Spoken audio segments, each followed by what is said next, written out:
Hello, hello, hello, hello out there. How are you? Welcome on in. Welcome aboard.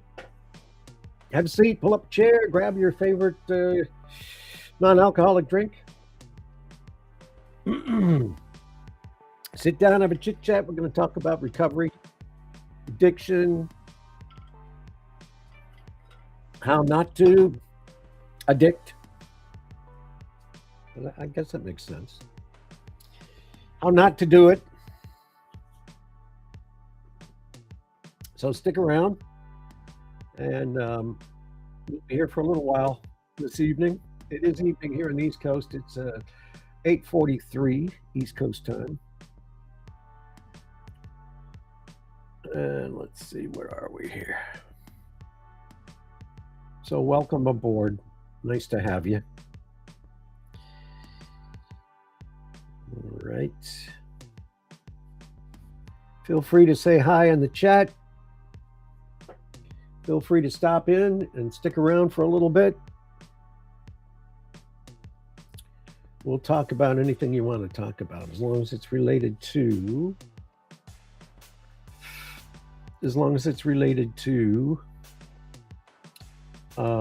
recovery in some aspect.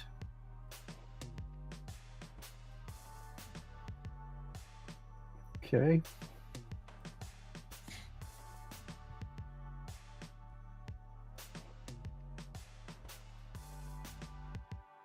I can get this over here. I don't know why this does this every time I try to get this to work. Well, anyway, it's software. What are you going to do? Deal with it, right? I'm sure in another 5 years they'll have it all figured out sooner or later. My name's Glenn. I am a grateful, recovered alcoholic of 40 years. And only by the grace of God am I sober today, over 5,000 days. So welcome in. Hi, Jason. Glad you could make it. Over 5,000 days of sobriety. And it's a different life for me than it was, that's for sure. Totally different. Do I still have issues from time to time? Of course, everybody does. You know, you're still living in the world. But cool kid, hi. Welcome. Welcome. Yanis, welcome. Stick around for a little bit. Like I said, we're here. We talk about recovery and addiction, and read from the Big Book and Big Book of Alcoholics Anonymous. Also the book for Narcotics Anonymous, NA, AA. I read some stories, and hey, we have a good time. You know, I usually hang out for a little bit. I went to my weekly meeting of Celebrate Recovery last night. Took some notes. These are my Celebrate Recovery notes here. And if you have a Celebrate Recovery near you, local church, I would invite you to take a visit. It's a lot of fun. Meet some great people, and you can get sober and cleaned up at the same time. Yanis, nice to meet you. Thank you for coming on board. The gangplank is down, so you're welcome. Welcome to come on up and have a seat. So we stick around here and talk about recovery, as I said, and some other things. Always fun to talk to you guys out there. Anybody out there in recovery now, or recovered from drugs or alcohol? Or are you guys all normal? You might be lucky and be normal, whatever that is. It is a word. There are people that are normal. There are. So nice to have you along.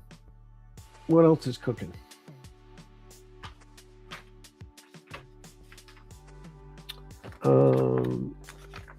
Let's see. Oh, and I signed up last night for the 12 12-step study journey.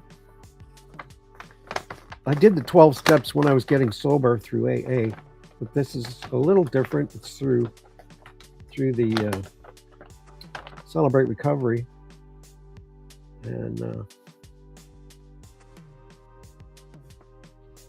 I'm excited to do that. Have been for a while. So, and that's available, to anybody. You can do the 12 steps with your through AA, or through Celebrate Recovery, or NA groups. If you feel like you need it. So, let's see. Oh, I like the fire truck, Jason, if you're still around. I like that. Are you on a department? Is Jason still here? I know it's so easy to swipe away nowadays. With CFD. I don't know what that is. Is that Chicago? Cincinnati? Let's see. No, I can't do that. I think he left. That's okay. We're still here.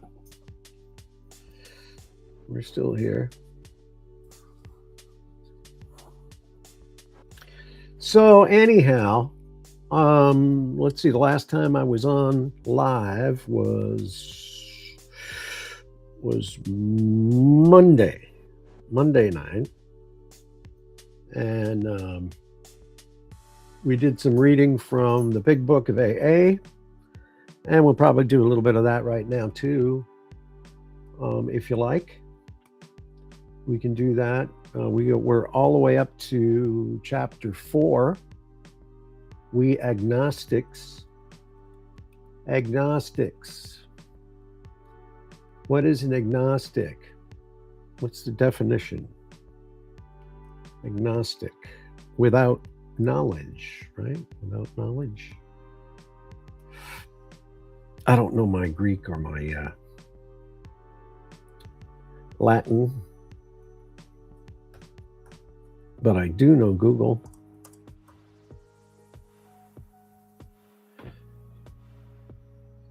Yeah, a person who believes that nothing is known or can be known about the existence of God or any ultimate reality. Well, that is an agnostic. Often confused with atheism, there is a distinct difference between the two. Agnostic, someone who asserts that we cannot know for sure whether a higher power exists. An atheist is someone who actively believes that God does not exist. So now that you're totally confused, they must have had fun when they wrote this chapter in AA. In the preceding chapters, you learned something of alcoholism/addiction. I do self-edit when I'm reading out of the big book. I self-edit because this was written back in a time when language was different. 1935. The premise is solid. The truth I would not change at all. The basic stories I would not change. However, just some of the language, in my opinion, should be updated to today. Back in the day, of course, alcoholics didn't even talk to addicts. That was a no-no. Forget it. But as we've learned over the years, alcoholism is an addiction. You are an addict if you're an alcoholic. You're addicted to alcohol. And alcohol is a drug. So why not share, right? So in the preceding chapters, you've learned something of alcoholism/addiction. And we hope that we've made it clear the distinction between the alcoholic/addict and the non-addict. If when you honestly want to, you find that you cannot quit entirely, or if when using you have little control over the amount that you take, Whether you're drinking or drugging, you're probably an addict. If that be the case, you may be suffering from an illness which only a spiritual experience will conquer. So nice to have a spiritual experience.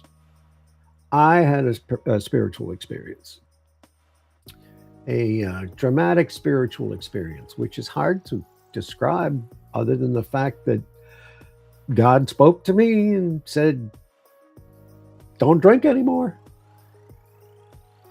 Get it together, boy." And didn't sound exactly like that, but yeah, that's what happened to me, and that helped immensely. It it was a deciding factor in me getting sober. Um,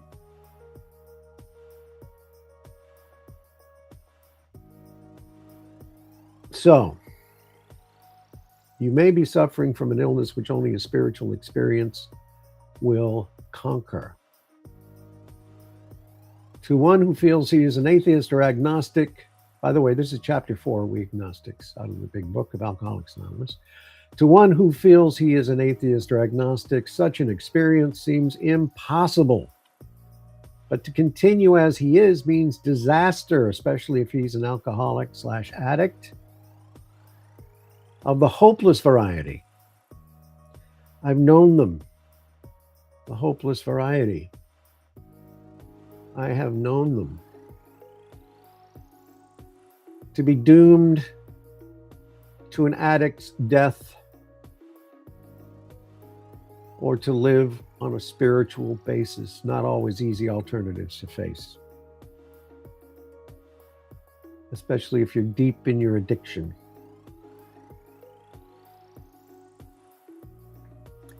If a mere code of morals or a better philosophy of life were sufficient to overcome alcoholism/addiction, many of us would have recovered long ago. But we found that such codes and philosophies did not save us, no matter how much we tried.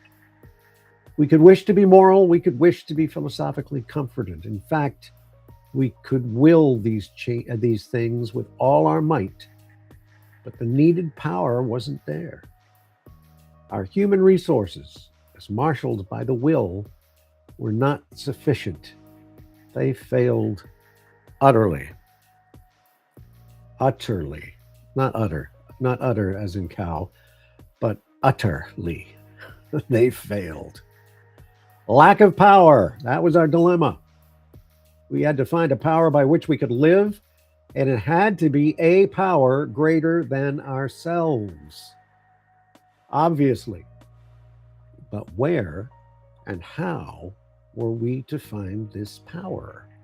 Good question.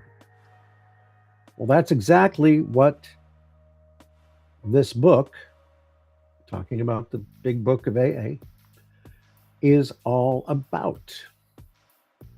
Exactly. Its main object is to enable you to find a power greater than yourself, which will solve your problem. That means that we have written a book, we, meaning the writers of AA, primarily Bill Wilson and others.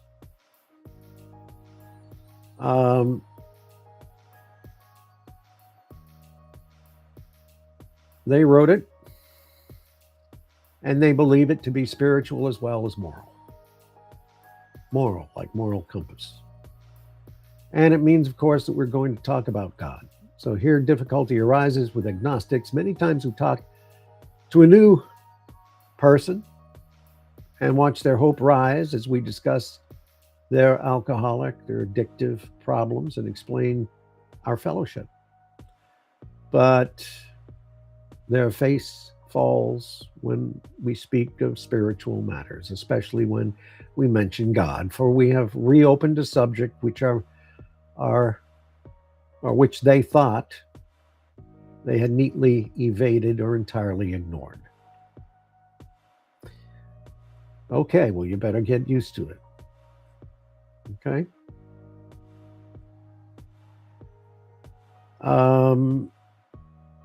We know how they feel.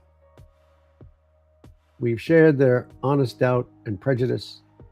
Some of us have been violently anti religious. To others, the word God brought up a particular idea of Him with which someone had tried to impress them during childhood.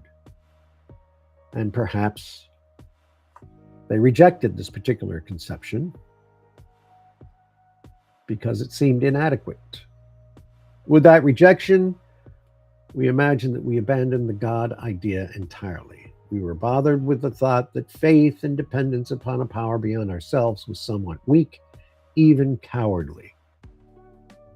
Yeah, a lot of folks, if you can't do it yourself, I mean, what is it worth?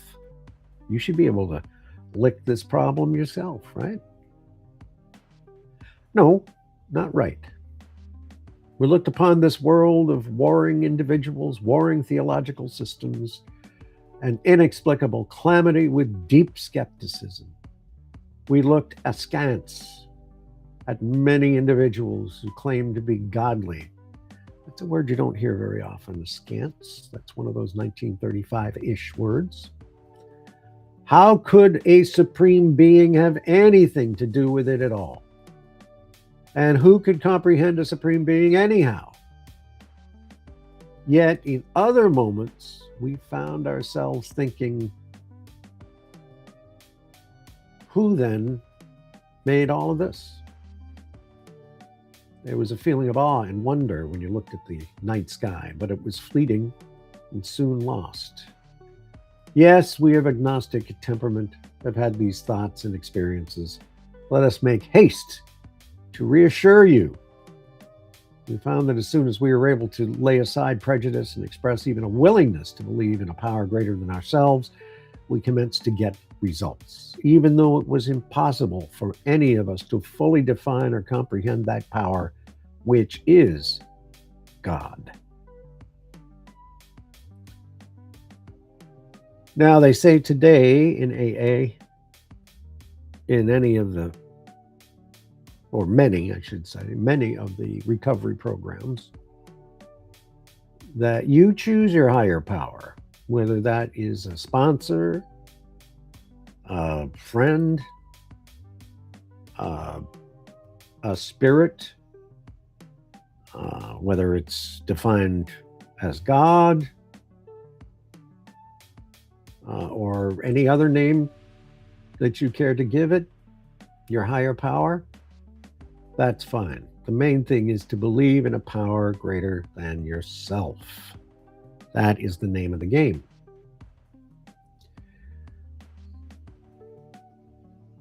Now, much to our relief, we discovered we did not need to consider another's conception of God. Our own conception, there you go.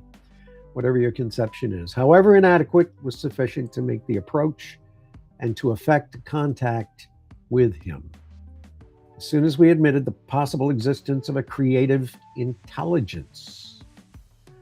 Now, that's an interesting way to say God. Creative intelligence.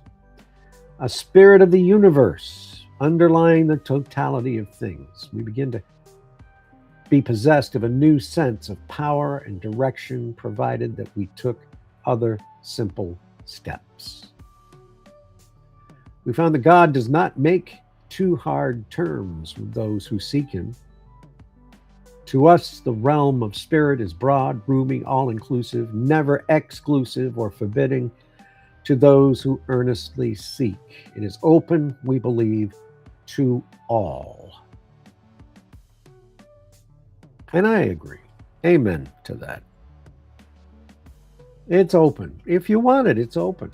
If not, hey, don't. No worries. Just don't open the door. That's up to you.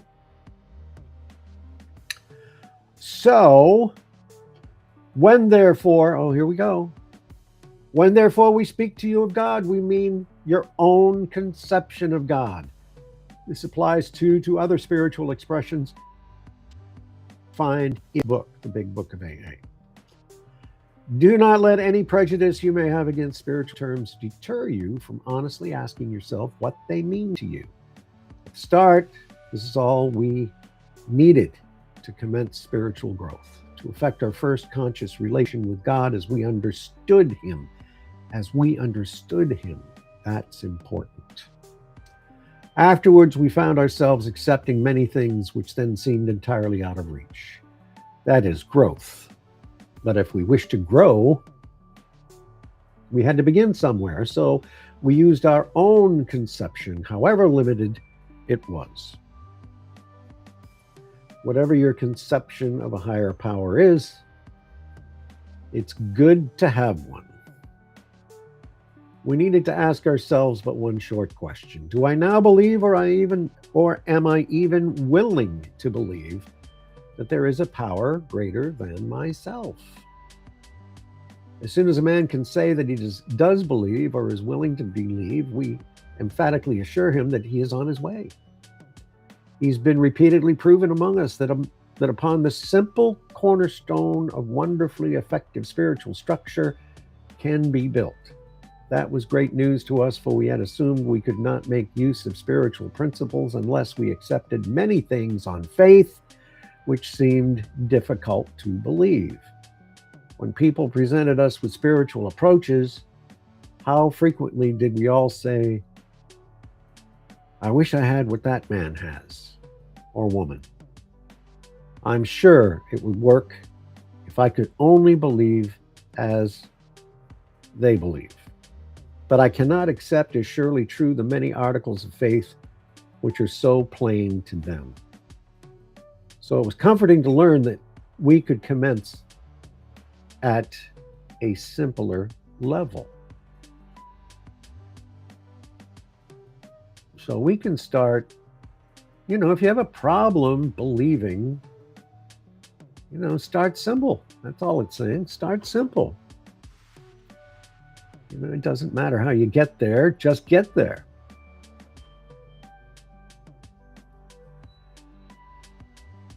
Besides a seemingly inability to accept much on faith, we often found ourselves handicapped by obstinacy.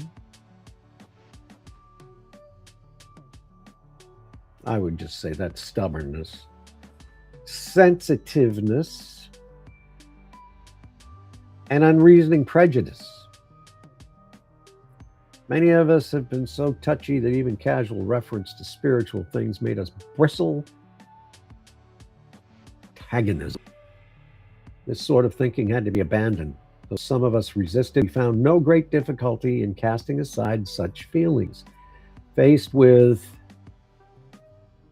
alcoholic/addictive destruction, we soon became as open-minded on spiritual matters as we had tried to be on other questions. In this respect, alcohol/drugs was a great persuader. It finally beat us into a state of reasonableness. It'll do that, yeah. Sometimes this was a tedious process. We hope no one will be prejudiced, as long as some of us were. The reader may still ask why he should believe in a power greater than himself. We think there are good reasons. Let us have a look at some of them. Okay, we'll look at some of them.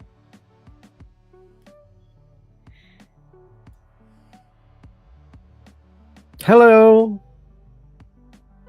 Kazar. Welcome. Glad you made it.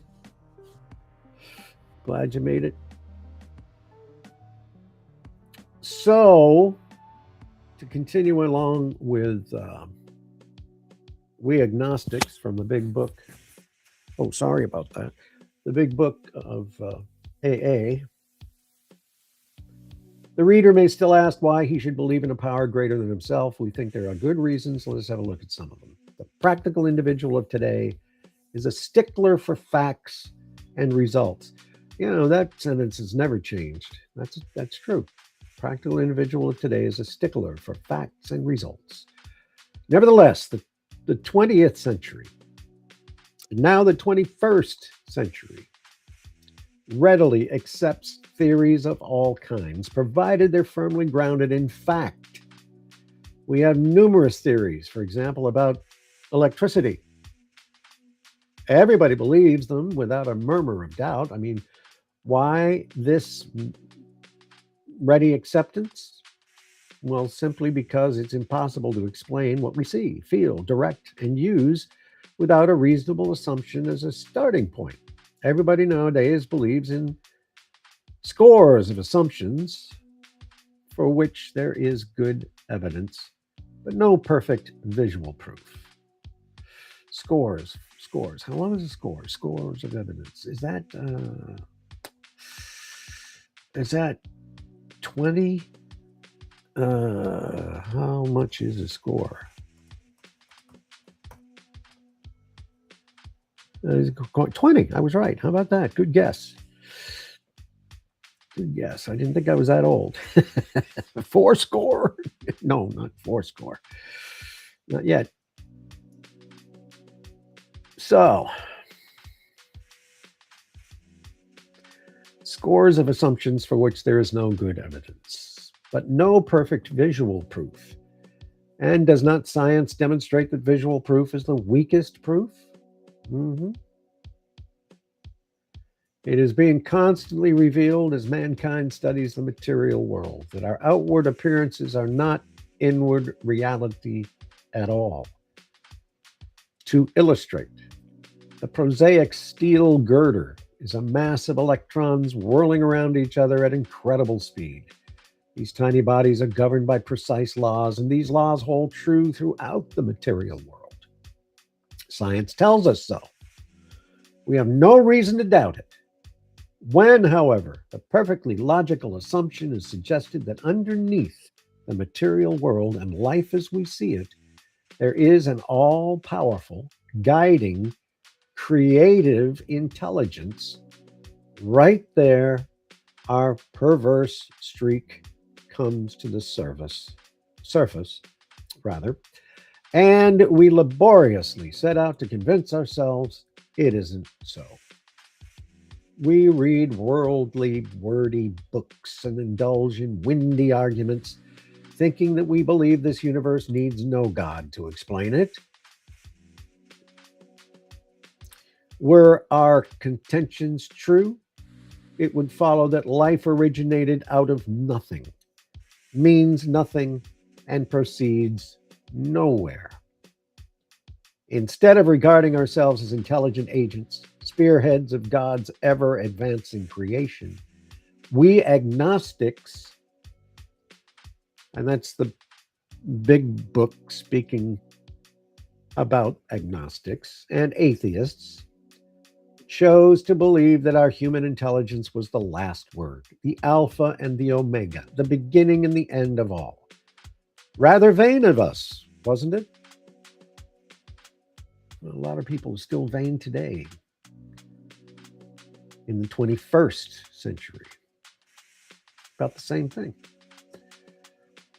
We who have traveled this dubious path beg you to lay aside prejudice, even against organized religion. We've learned that whatever the human frailties of various faiths may be, those faiths have given purpose and direction to millions. People of faith have a logical idea of what life is all about. Actually, we used to have no reasonable conception whatever. That's true. When we're using and abusing, we had no reasonable conception of life, period.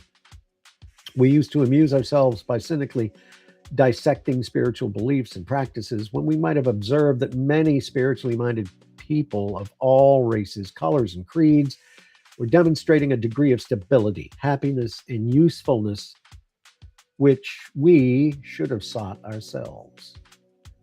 Instead, we looked at the human defects of these people and sometimes used their shortcomings as a basis of wholesale condemnation. We talked of intolerance while we were intolerant ourselves. We missed the reality and the beauty of the forest because we were diverted by the ugliness of some of its trees. We never gave the spiritual side of life a fair hearing. In our personal stories, you'll find wide variation in the way that each teller approaches and conceives of the power which is greater than himself. Whether we agree with a particular approach or conception seems to make little difference. Experience has taught us that these are matters about which, for our purpose, we need not be worried. They are questions for each individual to settle for him or herself. On one proposition, however, these men and women are strikingly agreed. Every one of them has gained access to and believes in a power greater than themselves. This power has in each case accomplished the miraculous, the humanly impossible. Oh, that's so true. As a celebrated American statesman puts it, let's look at the record. Here are 100 men and women, worldly indeed. Now that's the 100 original AA members. They flatly declare that since they've come to believe in a power greater than themselves, to take a certain attitude toward that power and to do certain simple things, there has been a revolutionary change in their way of living and thinking. Yeah, it happens. What are you doing down there? Kitty just decided to make her way into the room. Well, that's all right. Kitty, you're welcome anytime. You know that. So,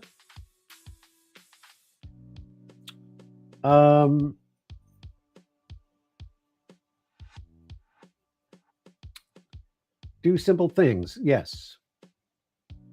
And those simple things, there's been a revolutionary change in their way of living and thinking. In the face of collapse and despair, in the face of the total failure of their human resources, they found that a new power, peace, happiness, and sense of direction flowed into them. This happened soon after they wholeheartedly met a few simple requirements. Again, this is all coming from the Big Book of AA, chapter We Agnostics. Once confused and baffled by the seemingly futility of existence, they will show the underlying reasons why they were making heavy going of life. Leaving aside the drink question, they tell why, or the drug question, they tell why living was so unsatisfactory. They will show you how the change came over them when 100 people are able to say that the consciousness of the presence of God is today the most important fact of their lives. They present a powerful reason why one should have faith. That is so true. They present a powerful reason why one should have faith. This world of ours has made more material progress in the last century than in all the millenniums which went before. Almost everyone knows the reason. Students of ancient history tell us that the intellect of men in those days was equal to the best of today. Yet, in ancient times, material progress was painfully slow. The spirit of modern scientific inquiry, research, and invention was almost unknown. In the realm of the material, men's minds were fettered by superstition, tradition, and all sorts of fixed ideas.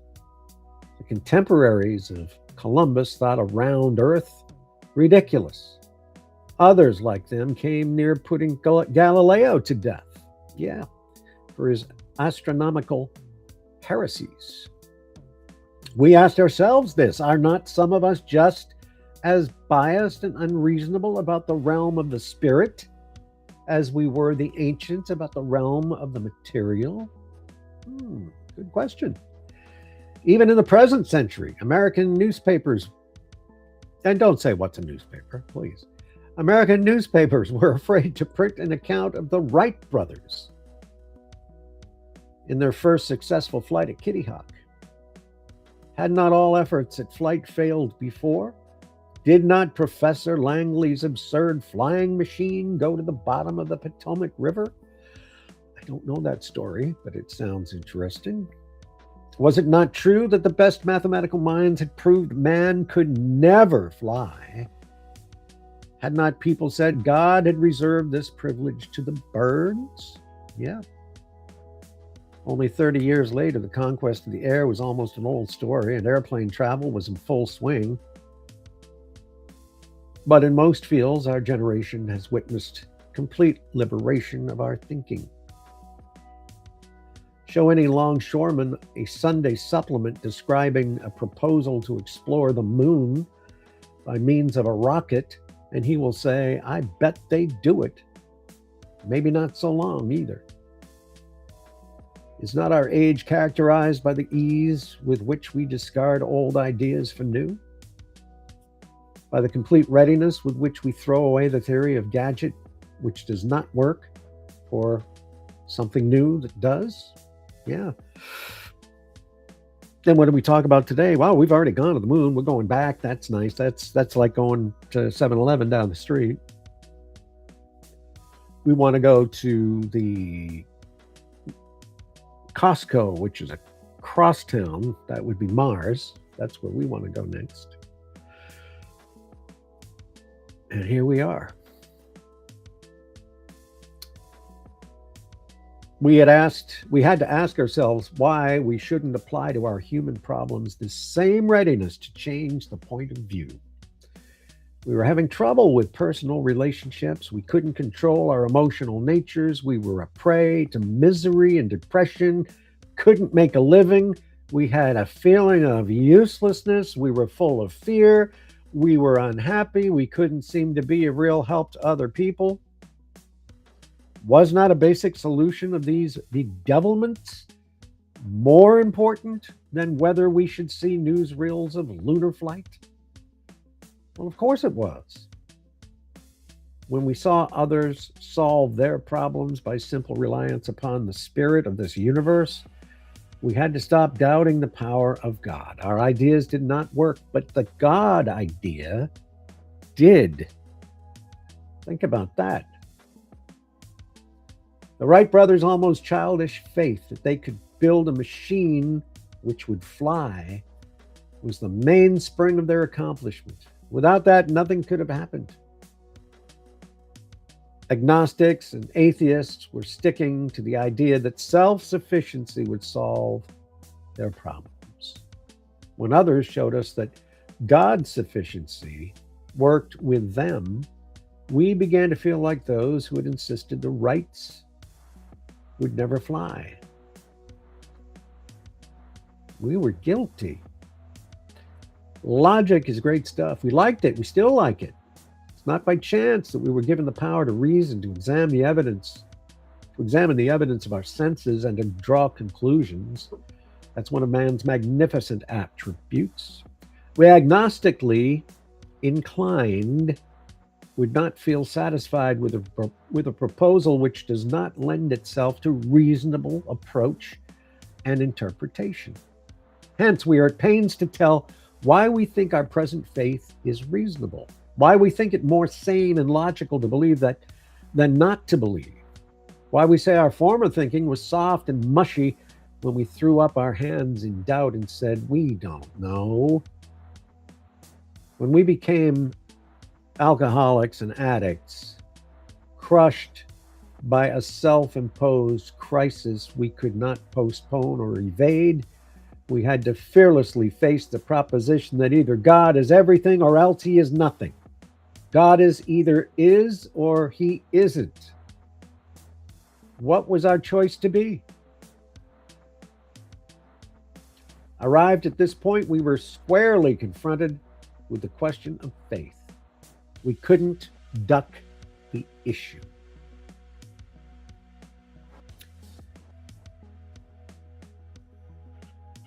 Iced coffee. My addiction, iced coffee.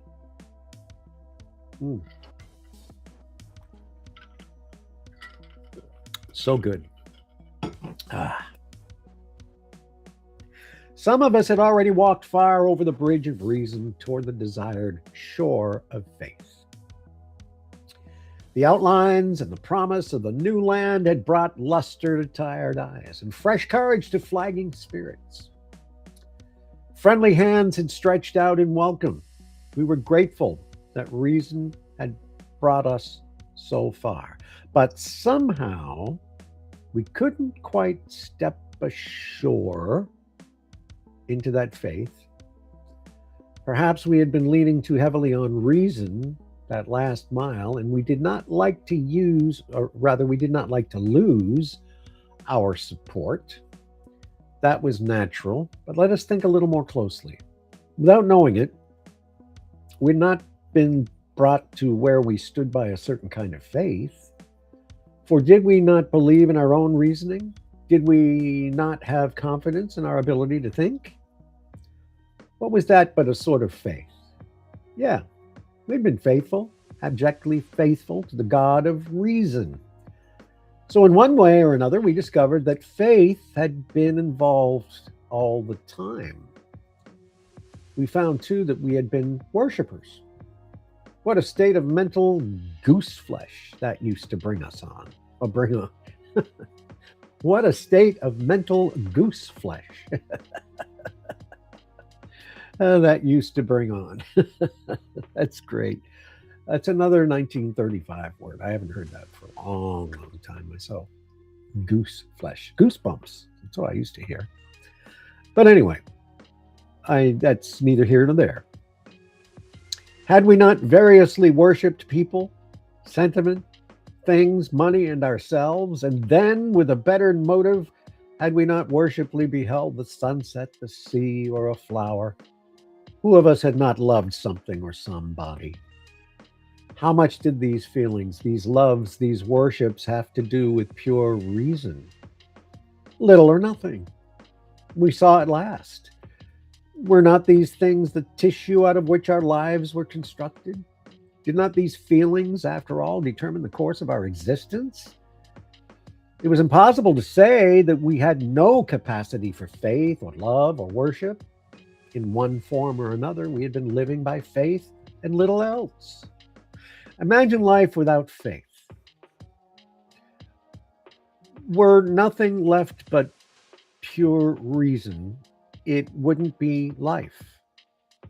But we believed in life. Of course we did. We couldn't prove life in the sense that you can prove a straight line is the shortest distance between 2 points, yet there it was. Could we still say the whole thing was nothing but a mass of electrons created out of nothing, meaning nothing, whirling on a destiny of nothingness? Well, of course we couldn't. The electrons themselves seemed more intelligent than that. At least, so the chemist said.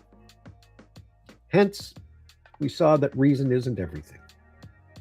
Neither is reason, as most of us use it, entirely dependable, though it emanate from our best minds. What about people who prove that man could never fly? Yet, we'd been seeing another kind of flight, a spiritual liberation from this world. People who rose above their problems. They said that God made these things possible, and we only smiled. We had seen spiritual release, but liked to tell ourselves it wasn't true. Actually, we are fooling ourselves, for deep down in every man, woman, and child is the fundamental idea of God. It may be obscured by calamity, by pomp, by worship of other things, but in some form or other, it's there. For faith in a power greater than ourselves and miraculous demonstrations of that power in human lives are facts as old as man himself. We finally saw that faith in some kind of God was a part of our makeup, just as much as the feeling we have for a friend. Sometimes we had to search fearlessly, but he was there. He was as much a fact, he was much a fact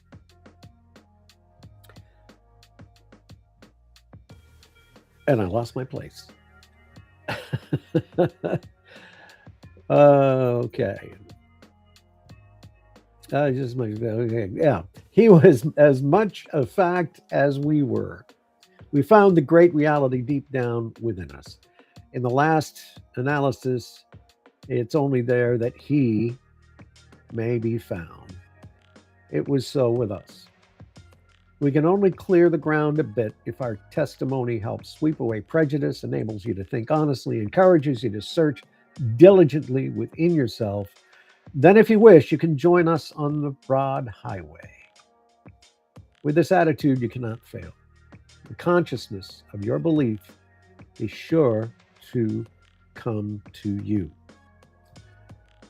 In this book, the Big Book of AA, you'll read the experience of a man who thought he was an atheist.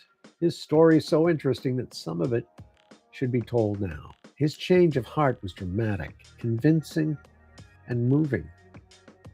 Our friend was a minister's son. He attended church.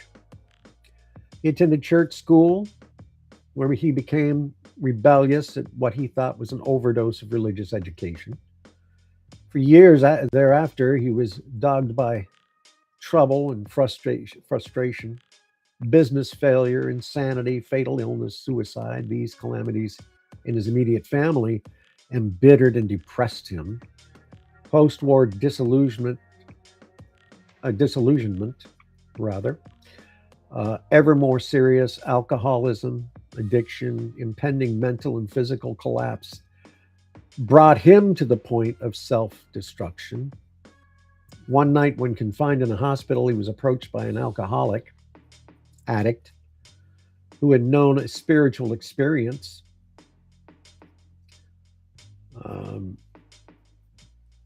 Our friend bitterly cried out, "If there is a God, he certainly hasn't done anything for me." But later, alone in his room, he asked himself this question: is it possible that all the religious people I have known are wrong? While pondering the answer, he felt as though he lived in hell. Then, like a thunderbolt, a great thought came. It crowded out all else. Who are you to say there's no God? Well, this man recounts that he tumbled out of bed to his knees. In a few seconds, he was overwhelmed by a conviction of the presence of God. It poured over and through him with the certainty and majesty of a great tide at flood. The barriers he had built through the years were swept away. He stood in the presence of the infinite power and love. He had stepped from bridge to shore. For the first time, he lived in conscious companionship with his Creator. Wow. Happened just like that. Thus was our friend's cornerstone fixed in place. No later, vicissitude has shaken it. That's a good word too, vicissitude. Oh, excuse me for a second.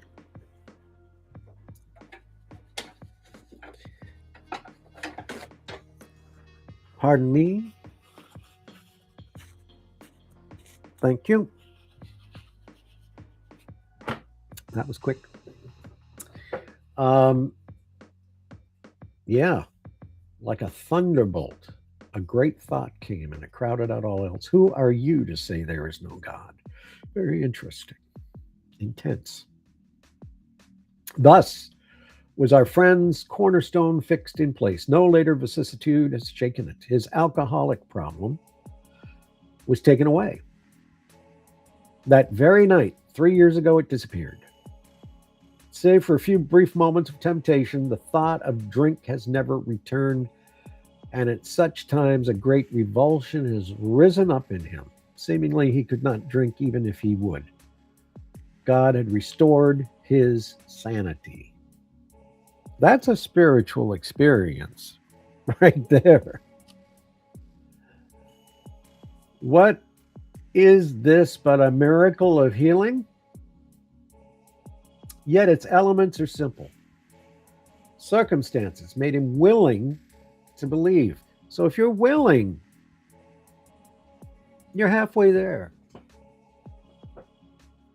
Willingness, faith, You're all the way there. But just be willing. Willing.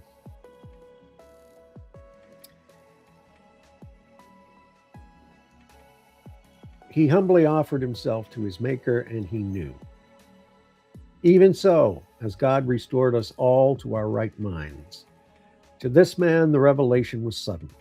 Some of us grow into it more slowly. That's okay. But he has come to all who have honestly sought him. When we drew near to him, he disclosed himself to us.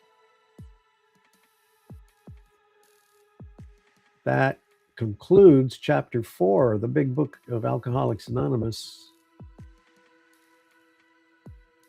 The agnostics, we agnostics, I should say. Chapter 4.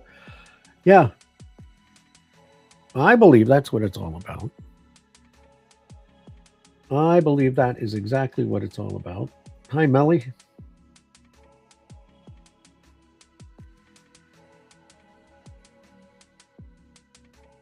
Okay.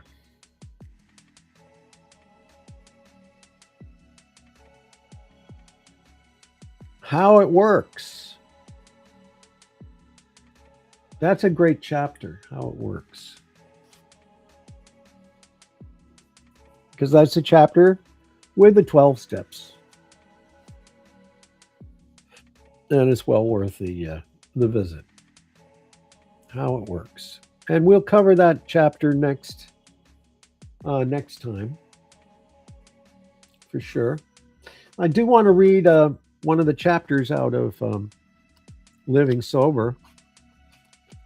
We did number 4 last time. This great book, courtesy of AA World Services. Small book, easy read, and it's got some really, really good stuff, good information in here to get sober and stay sober.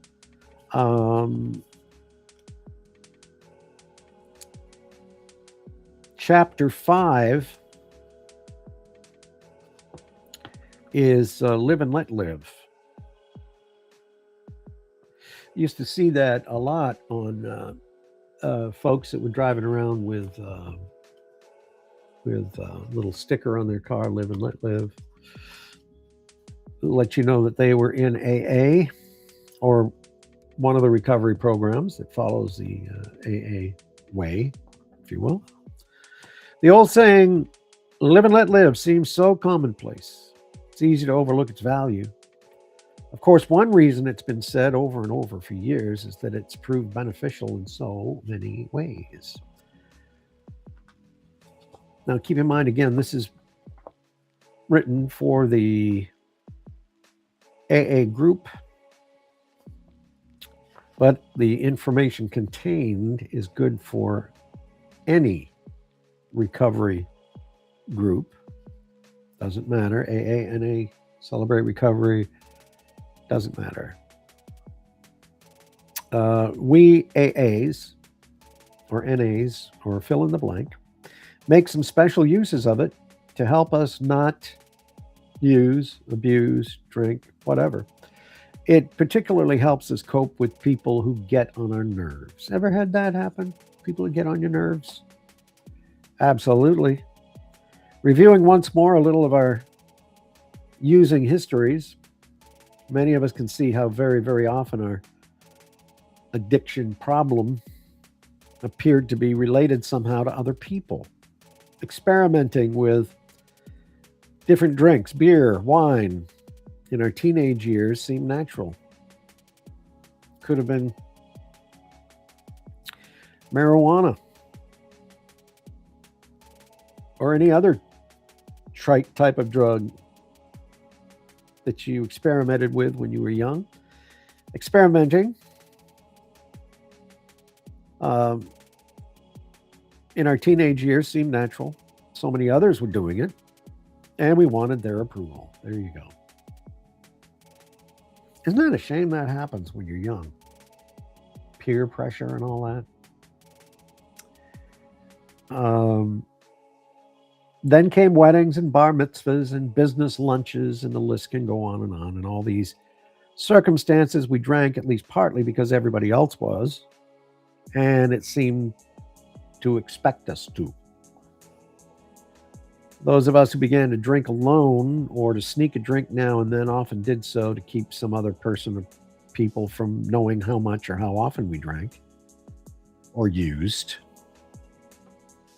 We rarely like to hear anybody else talk about our drinking or using. If they did, we frequently told them reasons for our use and abuse, as if we wanted to ward off criticism or complaints. Some of us found ourselves argumentative or even belligerent toward other people after drinking, particularly. Using, not so much. Drinking, for sure. And yet others of us felt we really got along better with people after a drink or a joint or two, whether it was a social evening, a tent sale, or job interview, or even making love.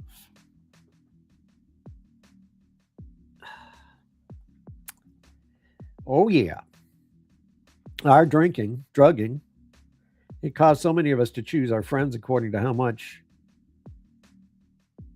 they did the same. They used or abused. We even changed friends when we felt we outgrown their styles. We preferred real drinkers to people who just took one or two. We tried to avoid teetotalers or people who didn't drink or use. People who were sober, tried to avoid them, right? Avoid the sober people at all costs. Okay, and I remember now I remember this, that I had already read this chapter in the last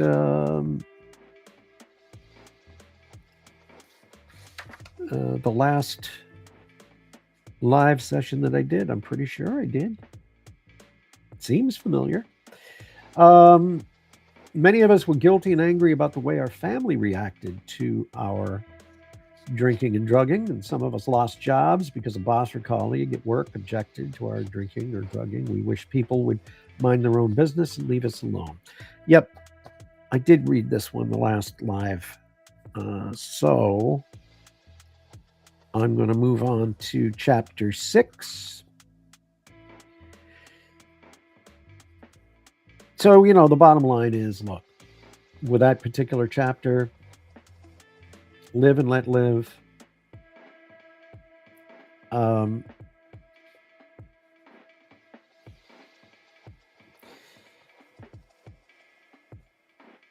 You just put them away.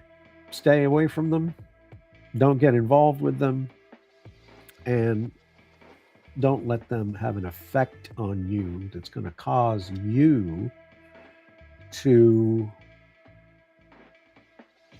relapse or break your sobriety.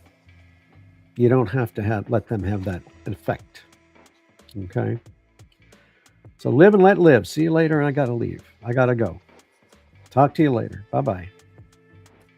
Okay? Chapter 6 is where I should be in the Living Sober book. So let's do that. And I see that a very close friend, dear friend, has outlined some things in here. Oh, this is a good one. Getting active.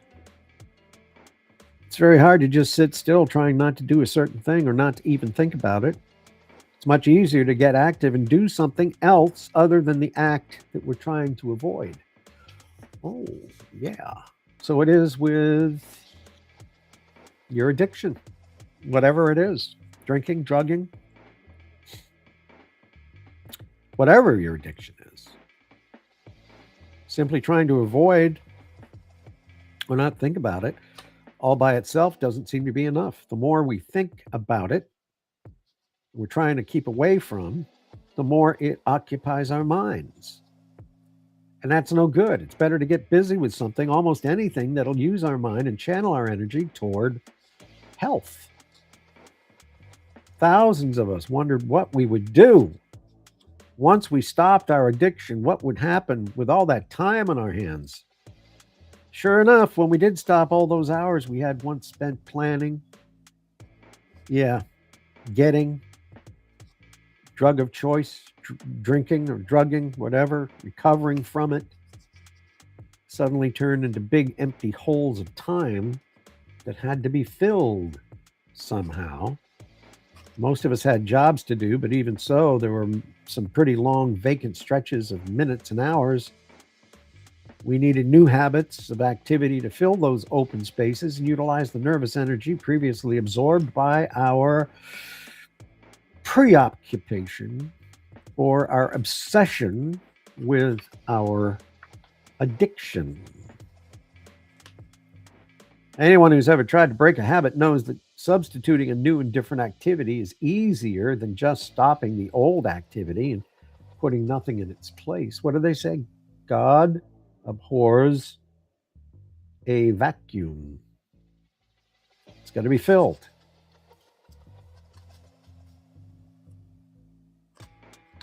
Recovered addicts often say just stopping is not enough. Just not doing drinking or drugging is a negative, sterile thing. That is clearly demonstrated by our experience. To stay stopped, we found we need to put in a place of the using and abusing a positive program of action. We've had to learn how to live sober. Fear may have originally pushed some of us toward looking into the possibility that we might have an addiction problem. Yeah, that's true. And over a short period, fear alone may help us stay away from our drug of choice. But a fearful state is not a very happy or relaxed one to maintain for very long. So we try to develop a healthy respect for the power of alcohol or your favorite drug of choice instead of a fear of it. Respect it. Just as people have a healthy respect of cyanide, iodine, or any other poison. Without going around in constant fear of those potions, most people respect what they can do to the body and have enough sense not to use them internally.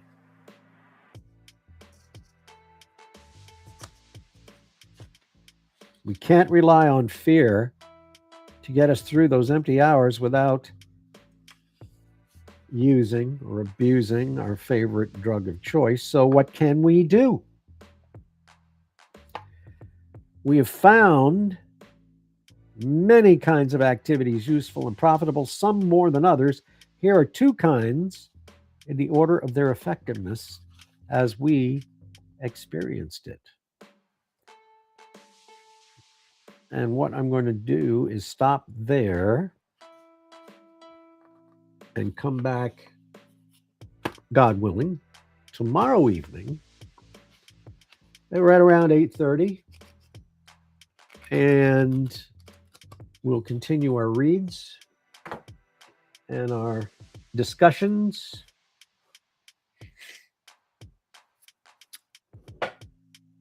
And talk about anything that you'd like to.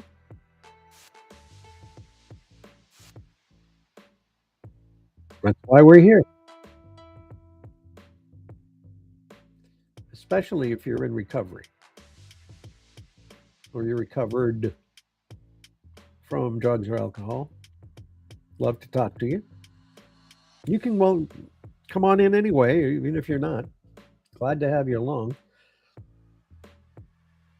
Maybe you'll learn something you can use in life generally. because it is an education, no matter how you look at it. I mean, just to have a higher power, which we talked about tonight, you don't have to be an addict, an alcoholic, an addict. You don't have to be able to take advantage of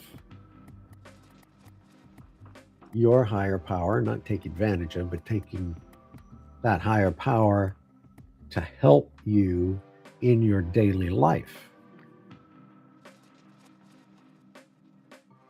whatever that higher power is.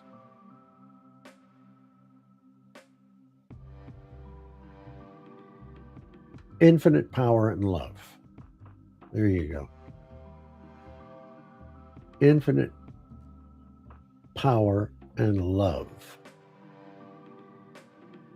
Couldn't say it better myself.